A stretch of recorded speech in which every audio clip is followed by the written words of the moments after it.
This latest judgment on the RTI Act from Justice Vikas Behel of the Punjab and Haryana High Court is fantastic news for all RTI applicants.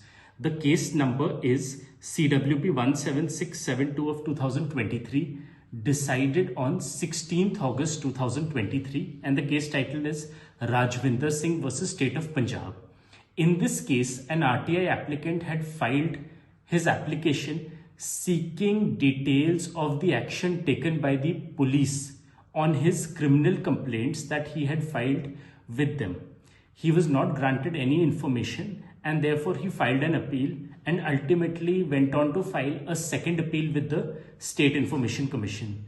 Now, before the State Information Commission, two police officers made a statement that they had provided information that had been asked in the RTI application, and the State Information Commission, without any application of mind or any consideration of the documents or records, disposed of the second appeal.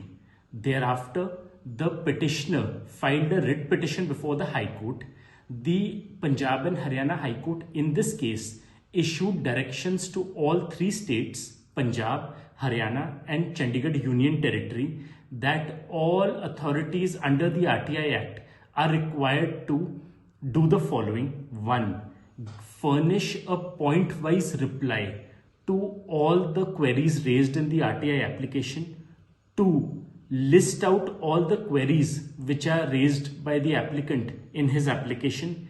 3. If the information is to be denied on any ground, then consider the arguments raised by both sides, the RTI applicant and the department, and then thereafter provide reasons.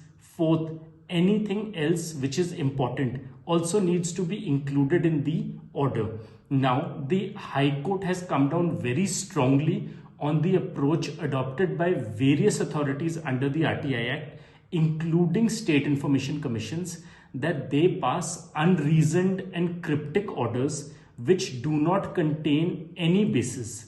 So therefore, the High Court has directed the Chief Secretaries of Punjab, Haryana and Chandigarh to ensure compliance of these directions.